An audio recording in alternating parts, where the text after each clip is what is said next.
सुरजीत जी। राधे राधे महाराज जी।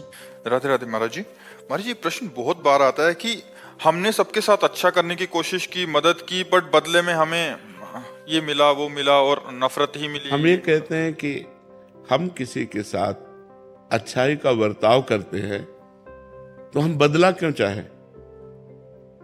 भगवान ने हमें अच्छाई करने का गुण दिया है तो हम दूसरों के साथ अच्छाई करें। नेकी कर दरिया में डाल। हम ये क्यों देखें कि हम उसको पानी पिलाए, वो हमको थैंक यू बोले, वो हमें धन्यवाद बोले, वो हमारे साथ अच्छा आचरण करे। उसका बुरा स्वभाव है, वो बुरा आचरण करेगा। मेरा अच्छा स्वभाव है, मैं अच्छा आचरण करूंगा तो मुझे कभी दुख नहीं होगा और हम महान बन जाएंगे। हम लोग इसी में गिर जाते हैं कि हमने इसके साथ अच्छा व्यवहार किया, या हमारे साथ बुरा कर रहा है तो फिर हम उसके साथ बुरा व्यवहार की बात सोचने लगते हैं, तो हम अपनी अच्छाई से गिर जाते हैं। सोचते हैं भगवान तुम्हें देख लेंगे, इतना तो आ ही जाता है ना दिमाग में। अब हम गिर गए अपनी अच्छाई से। अच्छाई तो अच्छाई ही रहनी चाहिए, अच्छाई में बुरा। एक बार एक काशी में गंगा जी में बिच्छू बहती जा रही थी, तो एक अच्छाई करने वाले ने उठाया, बिच्छू ने डंक मारा, वैसे फिर उठाया, फिर मारा। तो एक आदमी ने कहा पागल हो क्या, वो बार बार मार रहा है डंक और आप उठा रहे हो।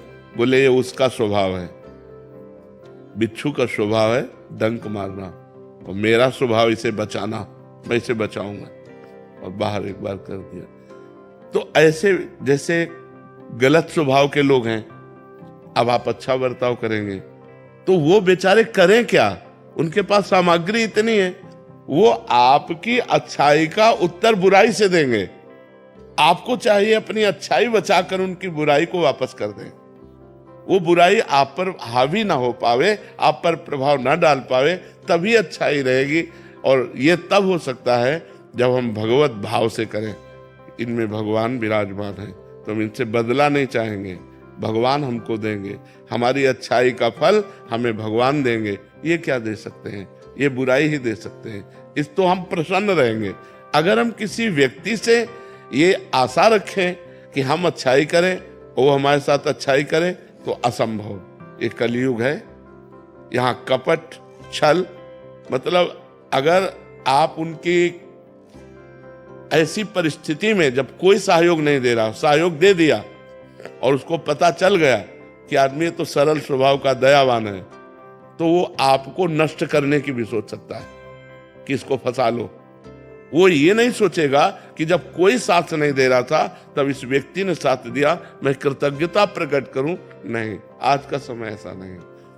आपको बेवकूफ माना जाएगा, आप ज्यादा उदारता दिखाएंगे और ज्यादा सहयोग करेंगे तो माना जाएगा कम बुद्धि का आदमी। जी महाराज जी यही बोलते हैं। हाँ और जो छल कपट बेईमानी करे, बोले बड़े प्रवीण आदमी है।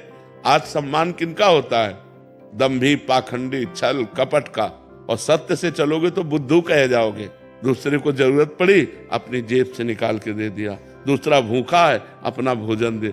इसको भगवान आदर देते हैं। तो हम जब जिसको भगवान आदर देते हैं उसका कोई अनादर नहीं कर सकता, वो आगे चलकर प्रकाशित हो जाएगा। इसलिए आप भगवान से जुड़ो, इंसान की सेवा करो भगवत भाव से, बदले में उससे मत चाहो, तो आपकी अच्छाई आपको भगवान तक पहुंचा देगी। पर जी हम क्या चाहते हैं कि अभी हमने अच्छा किया तो अच्छे का परिणाम तत्काल अच्छा मिले, बट महाराज जी ये तो पक्का है ना कि बाद में मिलेगा हमें। पक्का 1000% पक्का मिलेगा। जब बुरे कर्म का फल मिलता है तो अच्छाई का फल क्यों नहीं मिलेगा, नहीं मिलेगा। महाराज जी उसका रूप क्या होगा, वो इससे अच्छा होगा। जैसे हमने इनको संकट विपत्ति में सहयोग किया, तो हमारे जीवन में संकट विपत्ति जब कभी आएगी तो उस समय भगवान सहयोग करेंगे। और सबसे बड़ी बात होती है, भगवान प्रसन्न हो जाते हैं।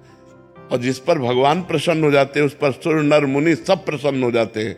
फिर उसका मंगल ही मंगल होता है, वो कभी समस्याओं में नहीं फंस सकता। देखो हम लोगों की एक अहम वृत्ति है जो इतना तो चाहते हैं कि भले आप हमारे बदले में कुछ ना करें, लेकिन मुंह पर इतनी बड़ाई तो कर दें। इतना कान सुनना चाहते, ये भी हटा दे, ये भी इच्छा हटा दे। वो बोले ना बोले, नेकी कर दरिया में डाल, मंगल हो जाएगा तुम्हारा। भगवान प्रसन्न हो गए तो सब बात बन जाएगी।